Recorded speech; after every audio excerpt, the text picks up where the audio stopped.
പറഞ്ഞോണ്ട് വന്നതാ, ആവശ്യത്തിന് കിട്ടി. ഇനി ഉള്ള ഉയരും കൊണ്ട് പോവാൻ നോക്കാം.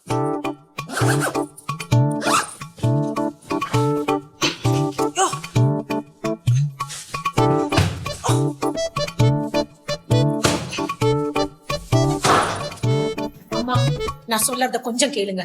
இந்த சின்ன சின்ன விஷயத்துக்கெல்லாம் கிளம்பி போகாதீங்க. കനകം, നീ നിന്റെ കാര്യം നോക്ക്. ചെറിയ ചെറിയ കാര്യങ്ങളാണ് വലുതാവുന്നത്. അങ്ങനെ വലുതാവും തോറും ആൾക്കാരുടെ മനസ്സും മാറും. എനിക്ക് അടി കിട്ടത്തില്ല. ഞാൻ ഒരു കാര്യം പറയാം. പറ. നീ പറ, നീ എന്തിനാ പറയാതിരിക്കണേ? ഇവിടെ എല്ലാരും പറയുന്നില്ലേ? പറഞ്ഞോ. അമ്മൂമ്മക്ക് ഈഗോയാ, ഈഗോ. നേരത്തെ പാത്രം പൊട്ടിയപ്പോ അമ്മൂമ്മ ചമ്മിപ്പോയി. അമ്മൂമ്മയല്ലേ ഇവിടുത്തെ ഭരണാധികാരി. ഇപ്പൊ പാത്രം വീട് പൊട്ടിയത് എന്റെ കയ്യിന്നോ അല്ലെങ്കിൽ കേശുവിന്റെ കയ്യിന്നെങ്ങാനും ആയിരുന്നെങ്കിൽ അമ്മൂമ്മ നമ്മളെ നാട് കടത്തിയാലോ. ഇപ്പൊ പറ്റിയത് ആർക്കാ? അമ്മുമ്മയ്ക്ക്. അത് അമ്മൂമ്മ ഒട്ടും പ്രതീക്ഷിച്ചില്ല. അതുകൊണ്ടാണ് ഇങ്ങനെ. നീ മിണ്ടരുത്. നീ അവിടുത്തെ വിഷം. നീ ആരെ അനുസരിക്കത്തുമില്ല, നീ ആരും പറയുന്ന കേൾക്കത്തുമില്ല.